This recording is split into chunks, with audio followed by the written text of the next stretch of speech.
Hey everyone, Mr. Happy here and welcome to my guide to Euphrosyne, the new 24-man raid in patch 6.3. It drops item level 620 armor, minions, orchestrions, and triple triad cards. Weekly, you can obtain one piece of loot, a few clusters for materia, and a coin that can be exchanged for tombstone upgrade materials. You'll need the Aglaia coin as well for this exchange though. There are 4 bosses and a bit of trash in this raid. To skip to a specific part, please use the timestamps in the description of the video. Upon entering, you will quickly be met with the first boss, Nophica. Her room-wide AoE is Abundance, and her tank buster is... Wait, I never saw a tank buster in any of my runs. Maybe if the fight drags on, she'll do one? I know she eventually does a split damage AoE called Furrows at least. Her first mechanic is Matron's Plenty. After performing this attack, she will change the entire arena to either a field of flowers or an open field, as well as place thorns along the outer edge. She will then use the Giving Land, which, depending on which arena it is, will do either a point-blank AoE for the flowers or a donut AoE for the field. After the first Giving Land, she will swap the arena and do the opposite one. It's just a very extravagant in or out indicator. After doing this twice, she will then use Matron's Harvest to reset the arena and do damage to the raid, so just heal up. Then she uses Reaper's Gale, which is just 2 back-to-back cross AoE patterns that you'll need to avoid. Wait for the first one to go off, then dodge into it. Next is Floral Haze. This gives every player a Forced March debuff, which will then force you to walk in the direction of the arrow on the debuff when it expires. This just gets combined with Matron's Plenty and goes off during the second cast of Giving Land. If it's a donut first, then aim your march to avoid the point blank, or vice versa. Her last major mechanic is Matron's Breath. This does room-wide AoEs that go off when the rings around the arena fully contract. There will also be 2 separate flower patches that act as barriers against the room-wides. Just stand in the flower patch that matches the color of each circle as they go off. With that, you've actually done almost every mechanic. Now Nophica is just going to use them all together. She gives you a Forced March that lasts super long before doing Reaper's Gale combined with placed AoEs called Land Wakers to avoid. After a first Giving Land, she will then do Sowing Circle, 2 alternating cascading AoEs from her location. She then changes the arena and does the second Giving Land, which will be combined with your Forced March like before. Final mechanic any of my group saw was the second Matron's Breath. This time there are more AoEs and the pattern doesn't always alternate, so pay attention to the colors of the AoEs and get into the proper flower patch. With that, and the Furrows AoE I mentioned, which comes right after, you should be all set. If she does anything different, it's just going to be combinations of the mechanics you've already seen. Moving ahead will bring you to several trash pulls. The first has 3 frogs and some treants, which just spam a ton of AoEs to avoid while you kill them. The second has 3 Catenos, before a behemoth comes crashing in and does behemoth things. Does a split damage tank buster that the tanks can share, a proximity AoE meteor, and a conal AoE called Trounce. Trounce is always right after the meteor, so be sure to sidestep it as you walk back into range from the proximity. After that, you'll be on boss number 2. The second boss is a duel fight against Althyk and Nemea. Unlike most Alliance raid battles, this one actually has a hardened range of 9 minutes, which you can track by the timed buff they have. You can briefly see their enrage in the patch trailer actually, probably want to see it there and not in the actual raid. They frequently equalize each other's health as well, so just damage whichever one you want. At the start of the fight, have 2 tanks separate the bosses a little bit, else they'll tether and protect each other, working against you for beating that enrage. Also, you can fall off, so be careful with that. The first mechanic you'll get comes from Nemea called Spinner's Wheel. This places a card on every player and gives them a debuff. It seems that every pull, she can use one of 2 sets of mechanics for Spinner's Wheel. Some pulls, the mechanic will do Pyretic or Deep Freeze, and others, it will be either look away or look at Nemea. Whichever it is, bear in mind that the upright cards are the base effect, either Pyretic or look away from her. If the card is upside down, it'll be the opposite effect, so Deep Freeze or look at Nemea. Althyk's first mechanic is a conal AoE aimed at a random player called Mighty Great Axe. Dodge it. No, his actual first mechanic is actually Time and Tide. This tethers to either players or mechanics and causes them to resolve faster. The first time this is combined with Spinner's Wheel. This just causes your card effect to go off a bit faster, so watch the Pyretic or look away mechanic here and make sure when you see the end of Time and Tide that you just follow the rule. The next attack is Axioma. This does raid-wide damage and the first time it's used summons fissures along the arena. Standing in the fissures gives you heavy and magic vulnerability up, so you don't want to be hit by other attacks while standing in them. They will also persist for the rest of the fight, so be mindful. Right after this, players will get a ton of spread AoEs, so just ensure you aren't in the fissures or on top of each other. Right after this will be Inexorable Pull. This will knock players into the air if they are not heavied and heavily damage them, so you actually want to stand in the fissures to prevent this. I've been told you can knockback resist this as well, but the fissures are right there, so just use them. Next up is Hydrorhythmos. This summons a line of water along the center of the arena that gradually splashes as it travels outwards, damaging and knocking back if it hits. Just get next to it and then immediately walk into where the AoE was. If you don't, it may gradually wash you off the edge if you get caught in its path too many times. Nemea will then cast Hydrostasis, but during that cast, Althyk will use an attack called Petrol. This is a shared tank buster, so you can soak it up or invuln it. Honestly, one tank with a bunch of cooldowns will also just survive. Hydrostasis, on the other hand, summons 3 water pillars numbered 1 through 3. These just knock you back in the same order they are marked, so get knocked from 1 to 2 to 3 and then just get safely knocked back at the end. Knockback resist does work here, and it's probably better used here as well. At this point you've seen everything, now there's just more combinations of stuff. You'll get a reverse spinner's wheel, giving you the opposite effect of the earlier ones. Hypostasis will be used again, but this time Althyk will time or tide one of them, making it go off before the rest. This reorders all of the knockbacks, so you'll want to go to the 3 marked one first, and then get knocked from 3 to 1 to 2, at least what their original designations are.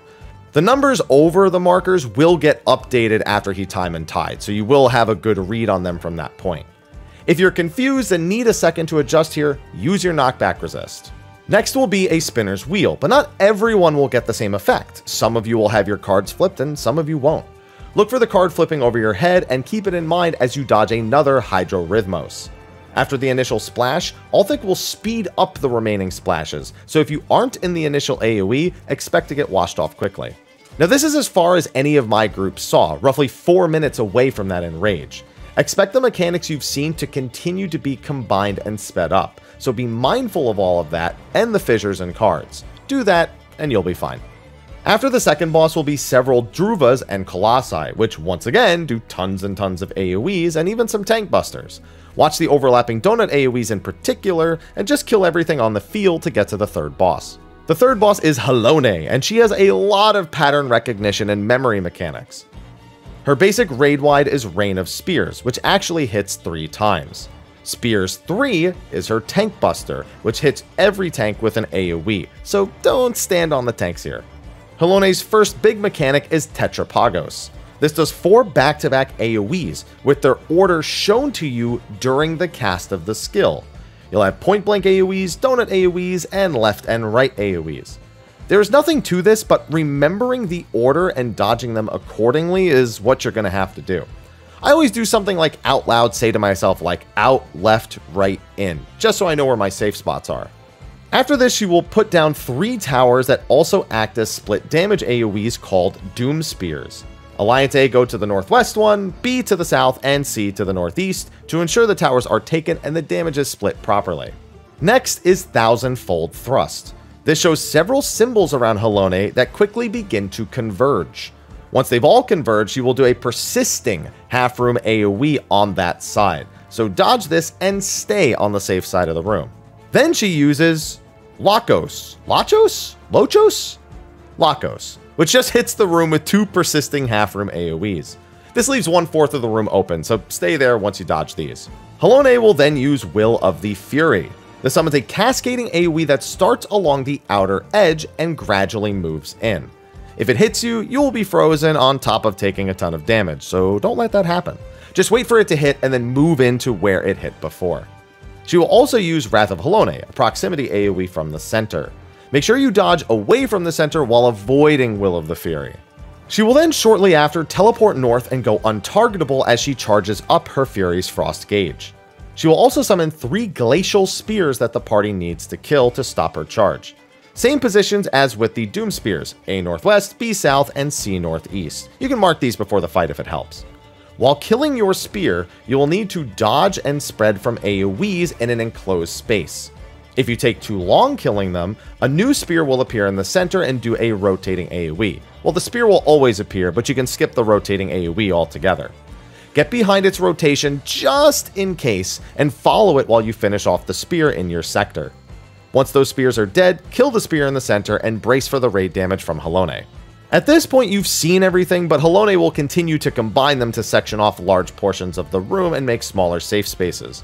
Thousandfold Thrust will be combined with Lakos to create a 1/8 pizza slice of safety, followed by a spread AoE. Will and Wrath will also continue to be combined. Then you'll deal with Tetrapagos Thrust. This does the 4 Tetrapagos AoEs, but is then followed up with a Thousandfold Thrust in the middle of the cast. So dodge, dodge, dodge. Doom Spear immediately followed by Rain of Spears will occur after, which just does a ton of constant damage. The last new mechanic I saw in my runs was Chalaza. This does several spread AoEs in a stack, so get out if you have a spread and stack up if you don't. Tetrapagos was casting after that, but none of my groups ever made it past this point, and I'm gonna assume we have everything we need to know to win. After a long rail grind, you will come to the final boss. The last boss is Menphina. Her and Halone are fairly similar, but she has her own gimmicks and tells that differ. Her room-wide AoE is Blue Moon, and her tank buster is Lunar Kiss. This fires a line AoE at all 3 tanks, so have them all stand in front of Menphina and then just slightly away from each other. Menphina's first mechanic is Love's Light. This summons a moon on the north side of the arena. When she casts Full Bright, the moon gradually waxes until it's full, at which point it blasts a huge line AoE through the room, so get to the sides to avoid it. Her next attack is Midnight Frost, which is just an AoE in the direction of the faint ice you see on the ground, so ensure you're not on that side of her. After the first use of Lunar Kiss, Menphina will spam AoEs on the party with Silver Mirror, so just dodge these as they aim at players. She will then do 3 back-to-back large dodgeable AoEs called Moonsets. After the third one, she will use Winter Halo, a donut AoE around her. So follow her to the third Moonset location and get inside the donut.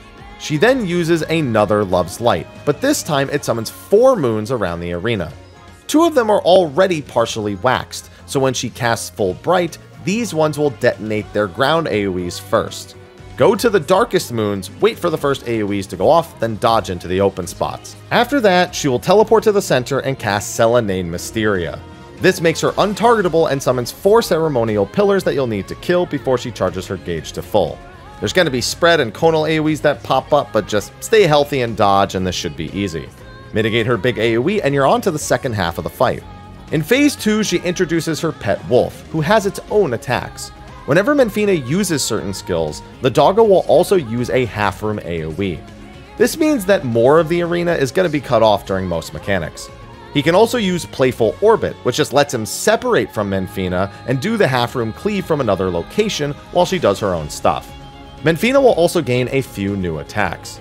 Keen Moonbeam is a spread AoE often used alongside or before Midnight Frost and other attacks. Creating Chill does 2 proximity AoEs to get away from, before also icing the arena floor. This will make you slide a small distance if you try moving, and you'll need to dodge the next attack while doing this. It's just Winter Halo plus the cleave from the dog, so half of the donut AoE will be safe for you to slide into. After this is Moonset Raise, which is just a split damage AoE, so stack up. You may see this several times throughout this phase. She then does Love's Light, Full Bright, and Silver Mirror before another Winter Halo plus half-room cleave, though this time the doggo is still attached to her. The next Love's Light can be a bit trickier. It will be the giant moon to the north, but midway as it finishes waxing, Menphina will use Midnight Frost and do her half-room AoE plus the dog cleave. I recommend sprint or movement skills to adjust to the safe space, which, depending on which side of the moon you dodge to, may or may not be very far away.